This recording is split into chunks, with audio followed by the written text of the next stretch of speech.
화면을 보실까요? 너무너무 먹고 싶고 따뜻하고 제가 어렸을 때는 이런 것들이 없었고 동네 돌아다녔습니다. 이런 뭘 짊어지고 이렇게 내일이 동지인데 동지 섣달 긴긴 밤에 장사하시는 분들이 추운데 돌아다니면서 메밀묵, 왜 찹쌀떡하고 메밀묵을 같이 파는지는 아직도 의문입니다. 네, 찹쌀떡 메밀묵을 같이 팔고 다니셨어요. 따끈한 쇼빵 그러면서 다니셨어요. 쇼빵이 뭐냐 하면은 식빵이었어요. 식빵. 그거 얻어먹는 날에는 그 밤은 아주 축복의 밤이었습니다. 요즘에는 저런 것들이 겨울 군것질의 대세입니다. 오뎅 참 맛있잖아요. 또 밤, 고소한 밤, 달콤한 군고구마. 제가 내년에는 우리 청년들과 함께 리어커 하나 해가지고 구운 밤하고 군고구마를 팔려고 그럽니다. 동네에서. 올해는 제가 생각을 조금 늦게 했어요. 지금도 할 수는 있는데 팔아서 이익 남는 거는 추운 겨울 많이 추워하는 어려운 사람들을 도와줬으면 좋겠다. 그런 많이 제가 보이시면 많이 팔아주시기를 바랍니다. 마지막은 붕어빵입니다. 겨울의 최고의 음식이죠. 한 입 비어 물면은 너무너무 속이 뜨뜻하고 좋습니다. 아무리 사람이 많이 모여 있어도 몇천 원어치만 사갖고 가면은 파티할 정도로 아주 맛있죠. 여러분들은 붕어빵을 누가 시작했는지는 모르겠는데 붕어빵을 먹을 때 어디서부터 잡수십니까? 머리서부터 먹습니까? 대가리서부터? 아니면은 꽁지서부터 잡수십니까? 어떤 분은 허리를 뚝 잘라가지고 먹습니다. 저는 얘기 드리자면은 꼬리를 제일 늦게 먹습니다. 왜냐하면 그것이 제일 맛있기 때문입니다. 바삭한 것이 얇아가지고 너무너무 맛있습니다. 겨울은 추워야 겨울입니다. 우리나라는 추우니까 특별히 또 성탄절이 겨울 한복판에 있습니다. 그래서 추억도 많고 낭만도 있고 그런 가운데 우리는 성탄절을 기다리고 대림절을 보내고 있습니다. 하나님께서 이 추운 겨울에 우리의 마음도 춥지 않도록, 날씨가 춥지만은 사람의 마음이 서늘하면 세상 살기 더 어렵습니다. 어려운 사람들이 많은데 가진 것 조금씩 나누고 세상을 따뜻하게 만드는 그런 푸근한 그리스도인 우리 모두가 되어졌으면 좋겠습니다. 오늘은 대림절 세 번째 시간이고 말씀의 제목은 기다리는 사람들 안나입니다. 예수님께서 탄생하시기 그 전후에 하나님은 많은 사람들을 동원하셨습니다. 성탄절의 주인공은 예수님이시지만 하나님은 조연들을 많이 쓰셨습니다. 첫 번째 조연 중에 조연은 이 제사장 사가랴와 그의 아내 엘리사벳, 그리고 그곳에서 태어난 요한이었습니다. 한 가정이 조연으로 등장을 했죠. 제사장 사가랴가 제사를 드리려고 성전에 들어갔을 때 하나님이 천사를 그에게 보내셔서 아들을 주겠다고, 그 나이 많은데 아들을 주겠다고 말씀하시고 태어난 그 아들의 이름이 요한입니다. 그래서 우리는 보통 세례 요한이라 그렇게 부르죠. 세례 요한의 인생에 태어난 목적이 아주 뚜렷합니다. 우리는 살아가면서 내 인생의 목적이 어디 있는지를 찾으며 살아가는데 죽을 때까지 그것도 못 찾은 사람들이 많은데, 세례 요한은 태어날 때서부터 그 목적이 확실히 정해져서 그도 그것을 잘 깨닫고, 그가 비록 젊은 나이에 목이 베어 죽었지만은 그는 자신의 인생을 완전하게 살아낸 사람이에요. 그는 스스로 말하기를 나는 들판의 목소리다, 그렇게 했습니다. 광야에서 외치는 자의 소리다, 그렇게 했습니다. 이 가정이, 이 세례 요한이 예수님 오시기, 예수님의 조연으로 두 번째 조연이 있습니다. 예수님이 태어나시기 수개월 전에 하늘에서부터 영롱한 빛이 비치는 것을 이상하게 바라보고 연구하던 사람들이 그 빛을 따라서 이 세상에 왕이 태어날 것이라고 하는, 특별한 왕이 태어날 것이라고 하는, 그래서 우리는 그분을 왕의 왕이라, 왕 중의 왕이라 말하고 있습니다. 그래서 그분에게 드릴 황금, 유향, 모략을 가지고 왕의 탄생을 기뻐하며 온 세상을 대표해서 왕의 왕 대신 예수께 알현하려고 오는 사람들이 두 번째 조연입니다.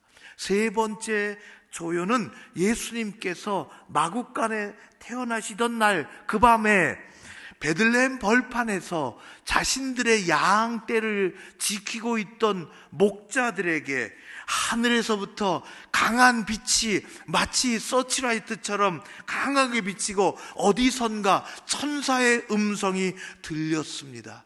천사들이 이렇게 이야기했습니다. 누가복음 2장 10절의 말씀, 무서워하지 말라. 보라, 내가 온 백성에게 미칠 큰 기쁨의 좋은 소식을 너희에게 전하노라. 오늘 다윗의 동네 베들레헴입니다. 다윗 지파의 근거지가 베들레헴입니다. 다윗의 동네 너희를 위하여 구주가 나셨으니 곧 그리스도 주시니라. 너희가 가서 강보에 쌓여 구유에 누워있는 아기를 보리니 이것이 너희에게 표적이니라 말씀하시는 그 엄청난 소식을 듣고 그들은 조연이 돼서 아기 예수를 보러 가는 것입니다. 네 번째 조연이 등장합니다. 예루살렘 성전에 기다리고 있던 두 사람, 시므온과 안나입니다. 지난주 살펴본 것처럼 시므온은 성령의 임재하심이 늘 있었으며 그는 성령의 감동하심을 입었고 그에게 성령께서 지시하시고 그래서 그는 성령의 사람으로 하나님 앞에 기도하며 평생 언제 하나님이 보내주실 메시아 위로의 구세주를 볼 것인가 기다리고 살다가 예수님을 드디어 가슴에 안았습니다. 그것을 지켜보고 있던 성전에 또 다른 사람이 있었는데 그 사람이 오늘 우리가 읽은 안나라는 사람입니다. 성경에는 여인들의 이야기들이 많이 나오는데 특별히 오늘 안나는 그의 족보의 가정 이야기, 족보 이야기, 그의 삶의 일부분을 아주 핵심적인 부분을 공개해 줍니다.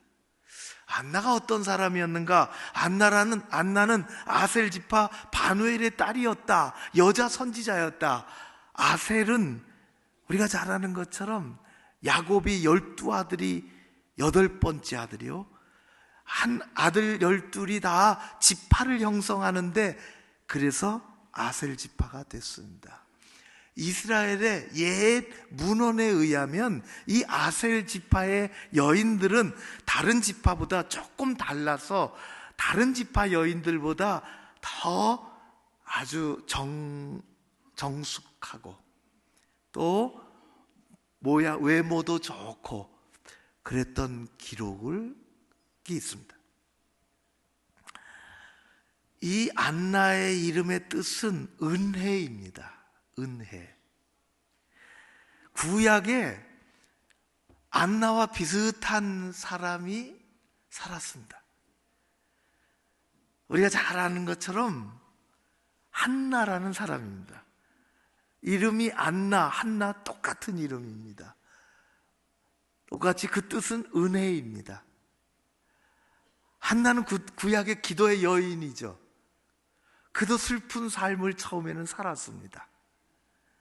여인에게 결혼했는데 아기가 없어 놀림받고 따돌림받고 슬퍼하고 자기 존재감을 상실하고 그런 한나가 늘 성전에서 기도하던 그 끝에 하나님이 한나에게 기도의 응답으로 자녀를 주셨다는 것입니다. 그 자녀가 하나님 나라의 아주 귀한 선지자로 쓰임받았던 사무엘이죠. 신약의 안나는 이름이 똑같습니다. 그는 은혜라는 이름을 가지고 있었으나 은혜의 삶을 살지 못했습니다. 너무 불행한 삶을 시작을 했어요. 오늘 그것을 공개합니다. 안나가 몇 살에 결혼했는지는 우리가 잘 모르겠지만은 그 당시 2000년 전에 이스라엘의 결혼 연령은 특별히 여자들은 굉장히 빨랐습니다. 20세 전이었습니다. 결혼한 지 7년 만에 과부가 됐습니다. 그리고 말씀에 읽은 대로 그의 나이가 84세가 됐어요. 20세 전에 결혼해서 7년 만에 남편을 병으로 잃었던지 아니면 사고로 잃었던지 잃은 그 사람이 84세가 되기까지 거의 60년 가까이를 혼자 지내게 된 것입니다. 참으로 오랜 세월 동안 어렵게 지냈죠. 우리 대린절 세 번째 주일인데 세 번 다 제가 렘브란트 그림을 가지고 왔어요. 오늘 세 번째 렘브란트 그림을 하나 더 갖고 왔습니다. 렘브란트는 우리 성화를 많이 그렸습니다. 그리고 자기의 삶과 신앙이 녹아있는 성화를 그렸기 때문에 우리에게 아주 시사하는 바가 참 많아요. 렘브란트가 그린 이 그림의 제목은 선지자 안나입니다. 어머니를 불러서 잠깐 앉으시라고, 잠깐이 아니겠죠. 그리고서는 어머니가 넬트헨인데 어머니를 앉혀놓고서는 영감을 따라서 성경 속에 안나를 그린 것입니다. 이 렘브란트의 그림의 특징을 우리가 잘 아는 것처럼 마치 베들레헴 들판에서 하늘에서부터 빛이 비친 것처럼 그는 하늘의 빛을 이용해서 하늘에서 빛을 비치고 그리고 그 빛은 머리 위를 지나서 성경책에 큰 하나님의 말씀을 밝히는 빛으로, 그리고 이 안나는 자기의 손을 그 성경 위에 얹어놓고 마치 잘 비춰진 성경에 하나님의 말씀 한자 한자를 손으로 짚어가며 묵상하며 읽는 모습을 우리에게 보여주고 있습니다. 참으로 경건한 모습을, 말씀을 잘 밝히 읽고 하나님의 음성에 귀를 기울이는 아주 귀한 경건한 모습을 보여주고 있습니다. 말씀의 음성, 하나님의 음성에 귀를 기울이는 것입니다. 우리의 신앙생활의 처음이고 우리 신앙생활의 핵심이 뭐냐? 그것은 하나님의 말씀에 귀를 기울이는 것입니다. 교회 오실 때마다, 아니 교회 오기 오지 않고 집에 서래도 주중에라도 하나님의 말씀을 피고 그 위에 떨어지는 성령의 조명을 따라서 하나님 말씀의 그 음성에 귀를 기울이며 신앙의 깊이를 더해가는, 피상적인 신앙생활이 아닌 신앙생활의 깊이를 더해가는 여러분 모두 되시기를 주의 이름으로 축원합니다. 안나는 여자로서의 인생의 황금기라고 할 수 있는 결혼하고 나서의 그 삶의, 결혼의 행복을 누리다가 그만 놓쳐버린 것입니다. 그러나 오늘 성경이 우리에게 보여주는 것은 이 안나는 평생의 불행에 짓눌려 평생 살지 않았다는 것입니다. 비록 불행이 찾아왔지만은 이 안나 할머니는 기도하며 소망을 주시는 하나님 앞에 딱 붙어서 그 불행에 짓눌려 살지 아니하고 자기 인생을 새롭게 살아갔습니다. 여러분, 우리가 살아가면서 실패도 만나고 불행도 만나죠. 내가 원하지는 않았지만은, 내가 만들어낸 것은 아니지만은, 때로는 내가 만들기도 하지만은, 많은 경우는 나의 삶의 방식이나 나의 의지하고는 관계없이 어디선가 불현듯이 실패가 오고 불행이 올 수도 있다는 것입니다. 글쎄요, 정확히 모르겠는데 우리나라에 3년 전, 4년, 한 5년 됐을까요? 처음에는 젊은이들 사이에서, 이제는 사회 전반적으로 금수저, 은수저, 동수저, 그리고 또 뭐가 있습니까? 흑수저, 수저 계급론이 퍼지기 시작했습니다. 금수저, 은수저, 동수저를 녹여서 메달을 만들면 가문의 영광인데, 그렇게 돼. 요즘은 들어보니까 금수저, 은수저, 동수저, 흑수저, 그 사이에 뭐 하나 더 생겼다 그러더라고. 뭐냐 하면은 플라스틱 수저. 그게 뭘까요? 부모의 직업, 부모의 경제력, 부모의 사회적인 지위, 그런 것에 따라서 그 자녀의 인생이 결정된다는 이 사회 속에서의 자조적이고 그리고 비관적이고 자포자기적인 그러한 분위기를 얘기해 주는 것이었습니다. 저는 그 말을 별로 좋아하지는 않습니다. 그러나 없지 않아 그런 것이 있는 것이 사실입니다.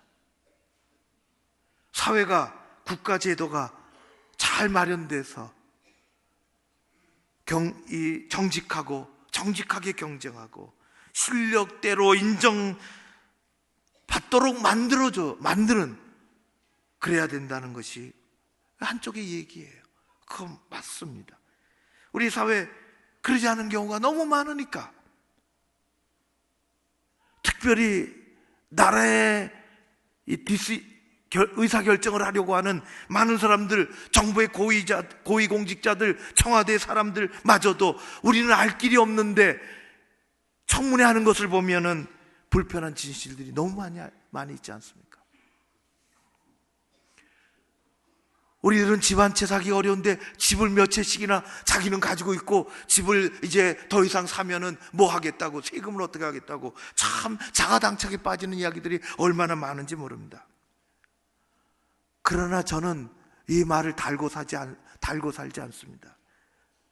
자칫 우리가 그 말에 기대어서, 그런 것에 기대어서, 그런 수저 얘기에 기대어서 자기 자신은 노력을 하지 않으며 자기를 둘러싼 환경과 처지에 그것에 자기 자신을 가둬버리고 남의 탓만 하며, 부모 탓하고 환경 탓하고 사회 탓하고 탓만 하며 살아가는 실패한 인생들이 되어져 갈까? 저는 그것 또한 불편한 진실이라고 생각합니다. 여러분, 성경에는 수많은 인생들이 있습니다. 성경에 나오는, 하나님이 보여주시는 그 인생들은 절대로 가공인물이 아닙니다.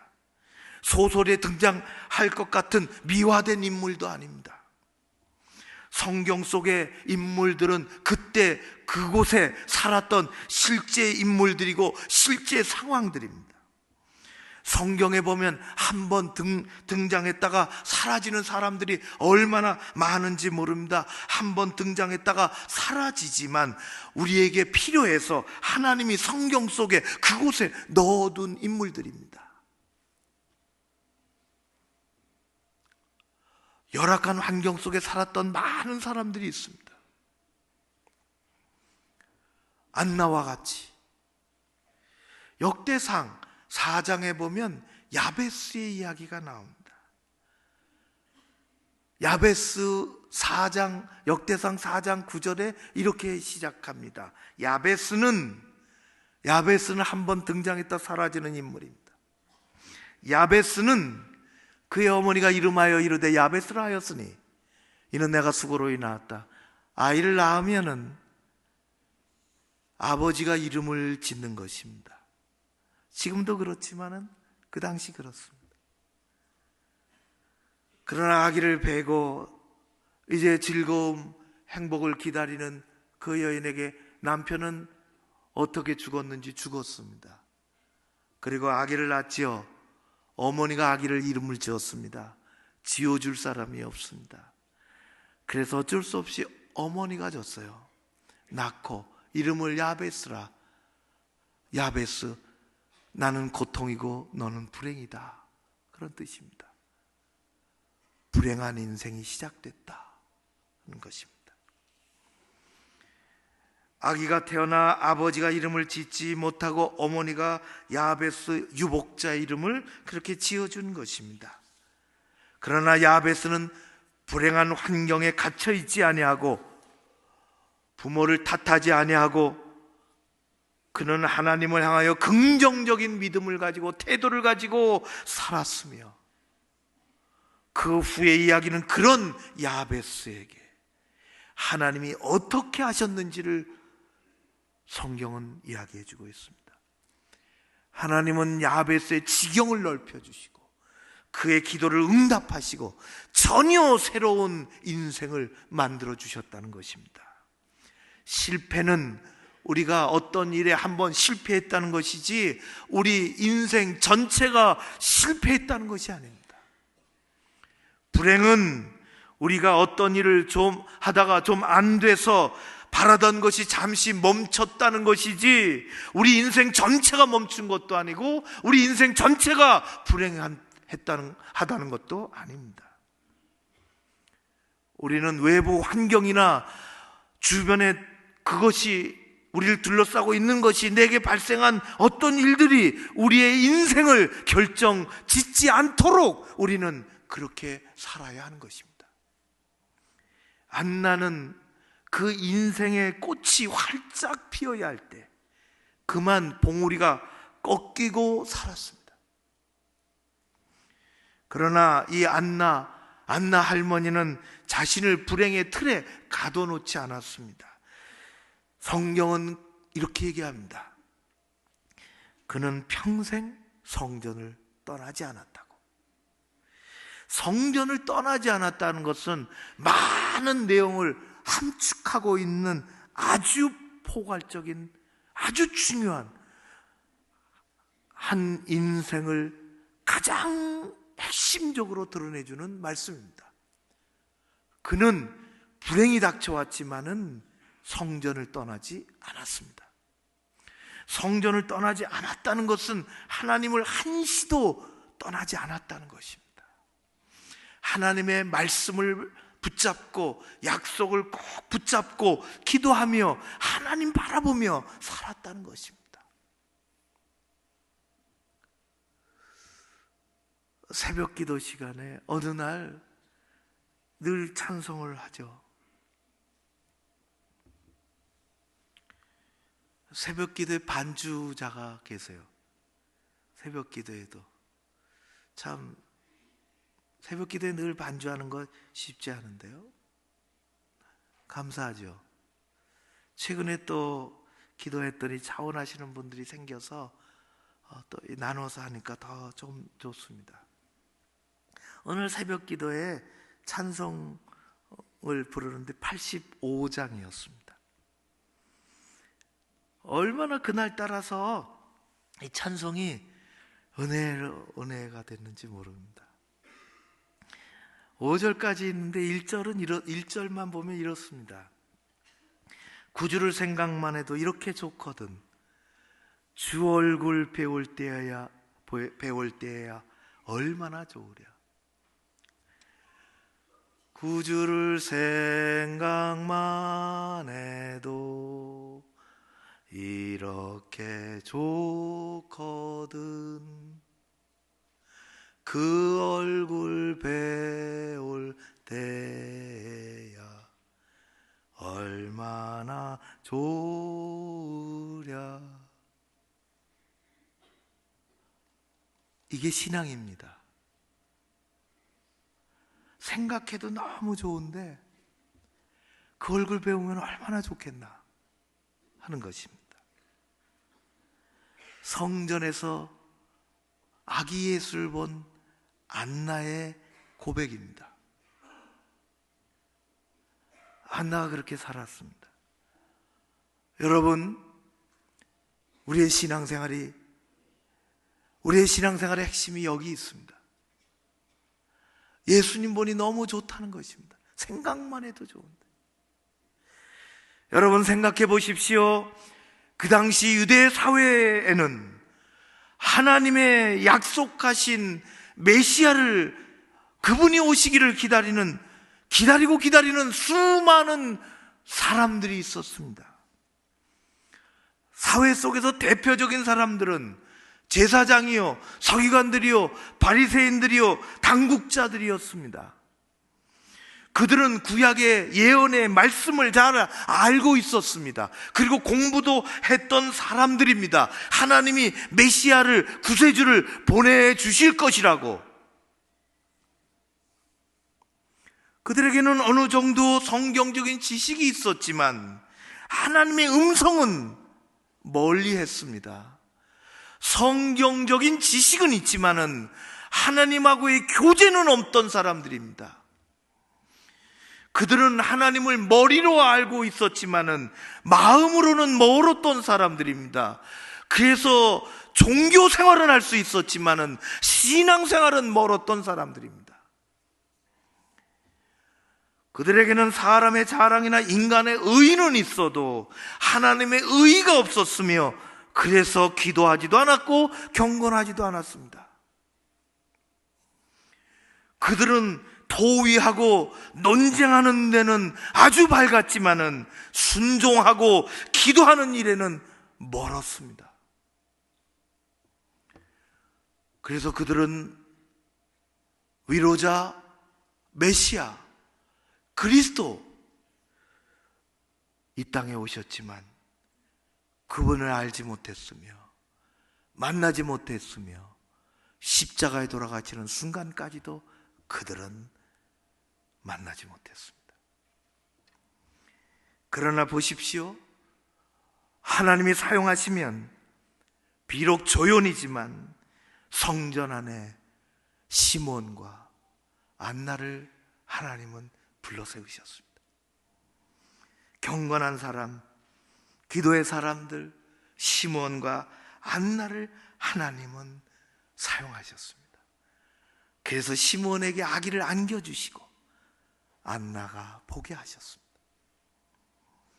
우리는 뭘 좀 안다고, 뭘 좀 공부했다고, 당시 제사장과 서기관과 바리새인이 걷는 종교의 길을 걷는 것이 아니라, 우리는 좀 잘 모르더라도 긍휼을 베푸시는 하나님을 바라보는 신앙인의 길을 걸어야 할 줄로 믿습니다.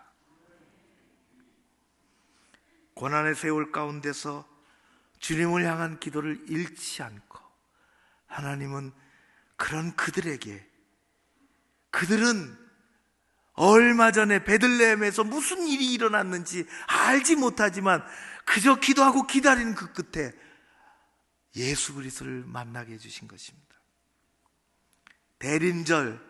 대림절은 높아지지 말고 낮아지라는 것입니다.